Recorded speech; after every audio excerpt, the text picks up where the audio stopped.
On this week's episode of the Bad Creatives podcast, I'm going to be talking about spirituality for atheists. Looks like you've been feeling kind of empty inside, but you don't want to believe in God. I get that. You don't have to believe in God, but you're already worshiping something. And by worship, I don't mean prayer. I mean what you put on a pedestal, what you orient your life around. I'm about to talk about something that is very uncomfortable, especially considering I am part demon on my mom's side, mainly. I'm a Lexivan, and here on the Bad Creatives podcast, I talk about what I'm working on and what I'm working through as an AuDHD artist living in this world. The bad creative. The bad creative. Yeah. This is how I have managed to make my relationship to spirituality actually feel authentic to me without just buying into what a bunch of like weird guru people say or cults or religion or all that jazz. This to me is a 4-part arc and I have lived every part of it. Part 1 is I'm not a believer. I'm not a believer if I tried. That would be a Smash Mouth song if you change the words. The first phase is non-belief. This is where someone genuinely believes there is no God, there is no spirituality, there is nothing unless they can see it, smell it, taste it, prove it. It's not happening. It's not real. Everything is meaningless. Everything is random. Maybe they believe in science, but a lot of times I've noticed these hardcore atheists, they don't really seem like they believe in science because if you read a lot about science and you study it, there's some pretty magical shit in there. Just saying. I'm not pro or con, okay? Do what you want. I'm just speaking from my experience. And I was one of these people. I was an atheist. I was not an agnostic, which is somebody who thinks they don't really know or they don't think about it or whatever. I don't know the exact definition. I'm not an encyclopedia. But an atheist is very like, no, there is nothing. And I get why people go in that direction because it makes you feel like you have control. You're like, I know something. I'm right and you're wrong. And I think we mistake spirituality for religion sometimes. And I don't want none of that. So for me, during this time in my life, it was hard for me to get behind the idea that there was anything else out there because I had this victim mentality. Like, well, if God was real, then why is this happening to me? Or why are, people dying? Like, why is there bad stuff in the world? I just couldn't understand where that all fit in together. Why would bad things be happening if God was real or Jesus or any of that shit? So I just thought, well, nothing matters and I'm just going to do what I want. But I felt bad on the inside. I didn't feel neutral about that. I really could feel the different frequency of getting something in a way that hurt somebody and then getting something in a way that was natural. Both of those things felt really different to me. I could experience that resonance in a way that made me think that it wasn't just simply randomness and it wasn't just a moral compass because I didn't care if I was a good person or a bad person. I didn't have anything to lose for the majority of this phase of my life. It takes a lot of mental dexterity to see all the nuance in the world. People, they don't have time for that. Black and white, yes or no, this is what's real. I don't care what you think. It's kind of lazy, but it's decisive. It makes things easier for that person. And if you're in a survival mode, that's really all you probably have room for. And if you don't want to be codependent, you're probably thinking, well, I'm hyper independent. I don't need anybody. And I don't need like this weird codependent God stuff. If you've seen people who are religious and they act like totally cuckoo about that stuff, it's a turnoff. So yeah, it's rooted in survival. It's like, I need to be right to feel safe. And some people live there forever. Because if your life is working well enough or things are going well enough, like why even question it, But sometimes something happens. Part 2, the crack. Say crack again. The crack is usually something really good or really bad. So for me, I'm sure you can guess which one it was. It was really bad. And what happens is something really bad happens. Learned the hard way again, and it hit me over the head, and the crack opened up, and it creates a moment of humility. It creates a surrender. I don't know what to do. I'm fucked. I'm lost. An admittance. I'm not doing it right. Maybe I don't know. And when that cracks open, the light comes in. Not like angels and God and stuff, or maybe if that's what you're into, but for me, it was like just a different perspective. I was able to be open enough to hear or be willing to hear something other than my own garbage in my head. So that crack alone is enough to move somebody slightly out of victimhood, because you're basically saying, I don't know, but maybe there's something else. Like hope re-enters the room. I've noticed some spiritual teachers talk about this happening for them right at the point of wanting to end their lives. Eckhart Tolle, Ram Dass. I don't know if Ram Dass was exactly that dramatic, but you get to this point where you're willing to give it up, just lose it all. And it weirdly shifts you enough to go, well, if I'm willing to give up everything, then what do I have to lose? And you surrender. So some people maybe would call that a spiritual awakening. To me, that word was really misleading because it felt really bad, and I thought of something spiritual as being nice. But really, it's just a tear in the fabric of how I've constructed reality. So for me, it was hitting this really low point in my life. I was in a really abusive relationship. I was in a low. It was dark. I didn't know where to go. I decided to go to AA. I'd been there before, and they talked about God, and I was like, all good on that, cool, goodbye.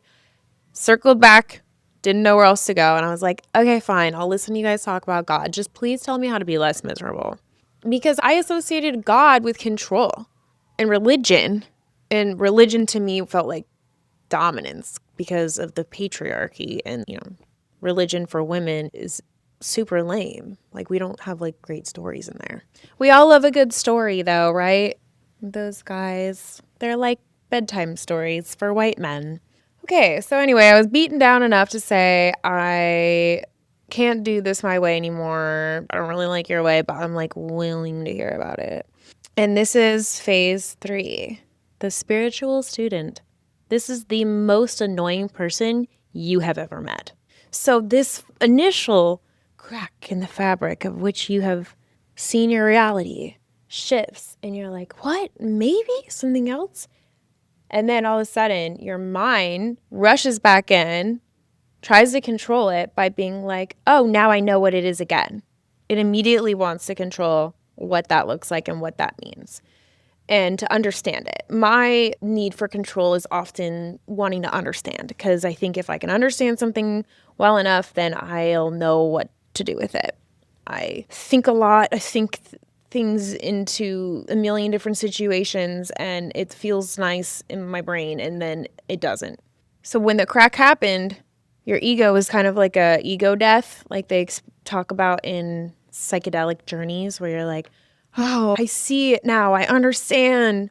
But then we go back to living our regular lives, and we're still ourselves with all of this learned habitual stuff that we've been doing, because the mind wants safety. It doesn't like not knowing. It doesn't like ambiguity. So for me, I got really into New Age spirituality. Not on purpose. I just was learning. I'm up all night reading things about life. I'm learning. You're sleeping. I'm learning. I'm tired. I need to sleep more. But I have learning to do. And I was reading all these books about God and quantum physics and different dimensions and realities and how to manifest. And I didn't like The Secret. Felt like it was missing parts. So I found the book that The Secret was based off of. It's called The Master Key System. I'm like, I'm going to train my mind. I'm going to become able to change my life and basically have whatever I want. Because that's what they're promising me. They're saying, oh, well, your life is bad because you don't know how to be spiritual in the right way.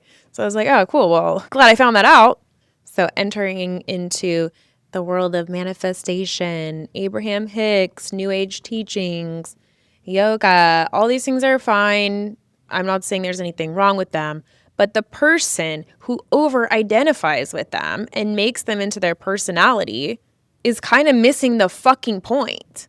this phase is annoying. These people act like they know everything. They know everything for you and that they have some kind of answers. But if you look at their life, usually their life is not looking like they've got those answers. This is a phase where you could be easily manipulated and sold on people who claim that they can help you get to that or teach you how to do that. And I don't, again, like, use discernment, because there's certain things about religion, AA, manifestation, people, all of it, there is great parts of all of these things. As a whole, they're not evil or bad.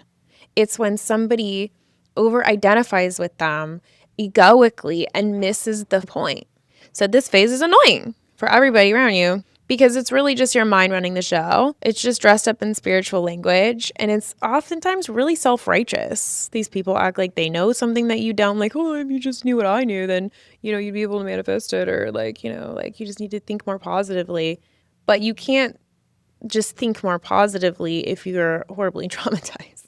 I mean, you can. There's a through line in everything from the dawn of time that you can find if you are interested and you want to read as many books as I have, and you want to compare notes, mysticism, rituals, religion, quantum physics, New Age spirituality, anything you can find, there is a through line in it. What you focus your attention on grows. How you live your life and the person that you are will affect your life.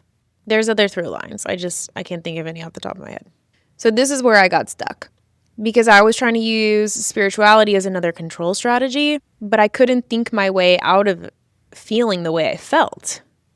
And I felt like a failure again, because I thought, well, I'm trying to be positive, but it just doesn't work. Like, I just can't. I guess I'm just a dick.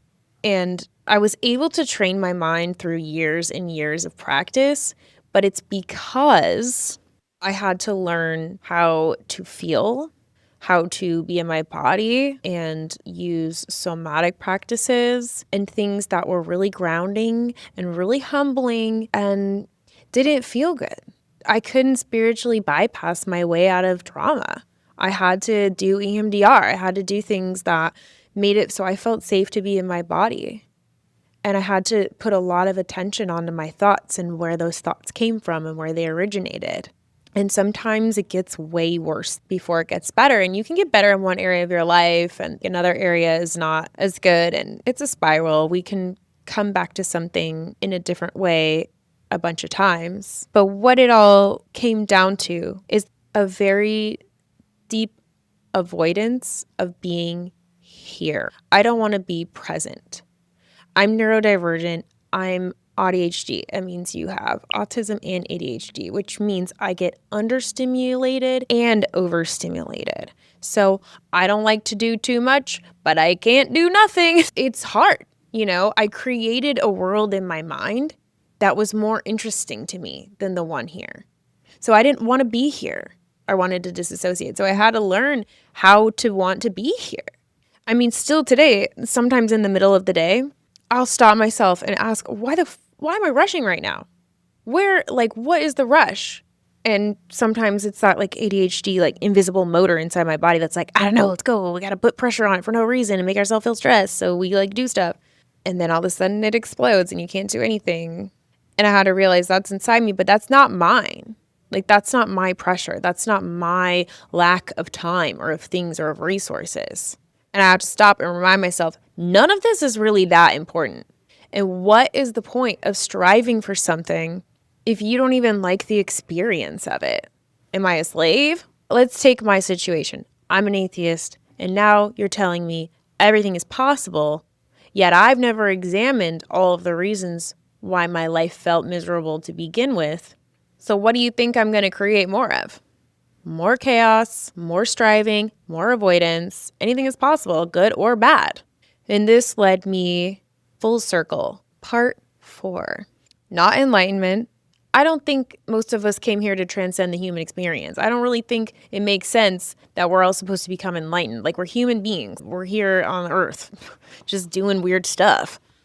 We don't need to be messing around in other dimensions. And if you ever have done a lot of psychedelics, you'll know what I mean. We're supposed to be here, for now anyway. If I can't escape being a human being, then this phase becomes quieter.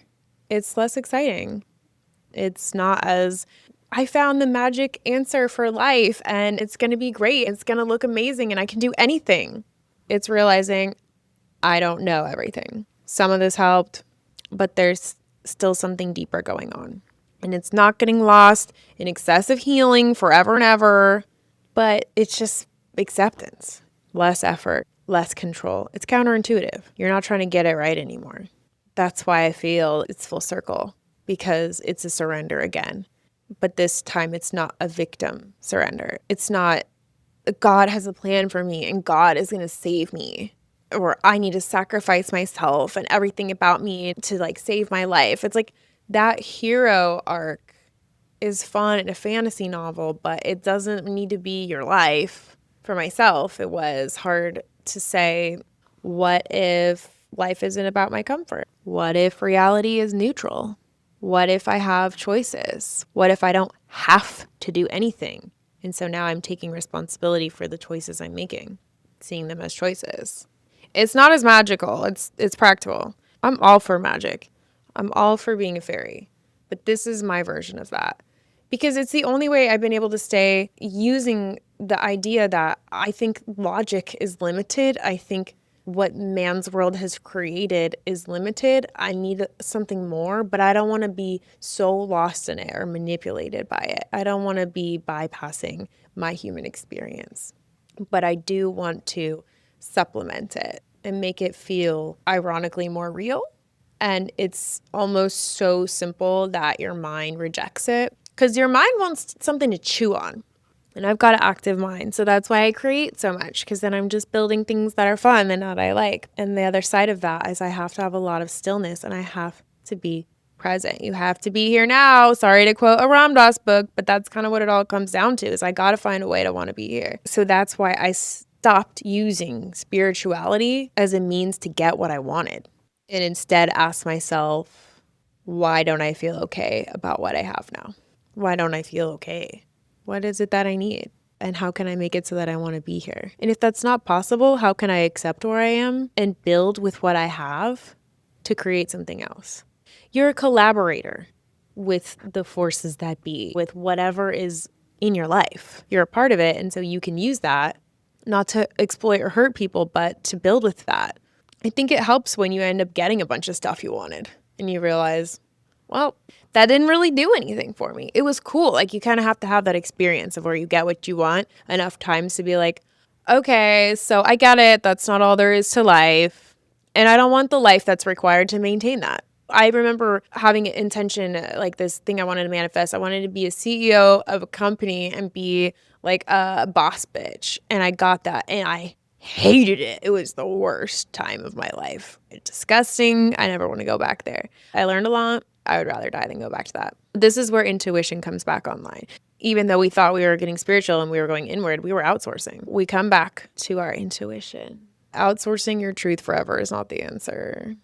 The ego can lie to you, but your intuition isn't your ego. So when you can decipher the difference between the two, which does take some trial and error and experimentation, it's easier to see that what we're taught in modern society is overcompensating for our inability to be present. I genuinely believed if I suffered correctly, that someday I would be somewhere better, and then I'll want to be here experiencing my life. But that's backwards.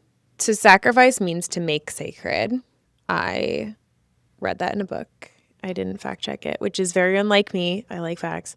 Why have we been taught that burning out, masking, overriding our nature is the only way? If you're chronically dissatisfied, it's probably because you don't want to be where you are. So no matter how hard you try to get out of it, you're still going to be there because you're trying to get out of it with exactly what got you into it. And it's usually because you don't feel good. So distraction doesn't fix that. Disassociation doesn't fix that. Planning harder won't save you from that. And I feel like I'm constantly getting re-hypnotized every time I go on my phone or out into the world. So the most radical thing you can do in a consumer society is to come back to yourself and ask, what can I create from here today? And what is in my way of that? Do I have a bunch of garbage on my desk that I need to get rid of? That's a metaphor, but also you might need to clean your desk Because on your desk, you could have a lot of grief and depression and things that you need to be present for. You may not want to feel them, but you're going to have to admit that they're there in order to work with those and support yourself. Presence first, then movement. Not movement first, because then you're just like a chicken with your head cut off. You may think you're not a believer, but you believe in something, and it might be striving, control, productivity, getting ahead, healing, success, whatever. What are you giving your life force energy to? Spirituality for me stopped being about believing and started being about where my attention lives. Because it's nothing until I make it something, until I create from it. Otherwise, I don't really think anything's going to step in and save me. But I can trust that if I decide that I want to use what's available to me to create something new or something better, I can. And that there's no such thing as worthiness. Anybody can have that. If you want to go deeper with me, my books are open. You can hear me ranting more on TikTok under The Bad Creatives. My website's thebadcreatives.com if you want to see more. I'll link it in the show notes. Thanks for tuning in. The bad creatives.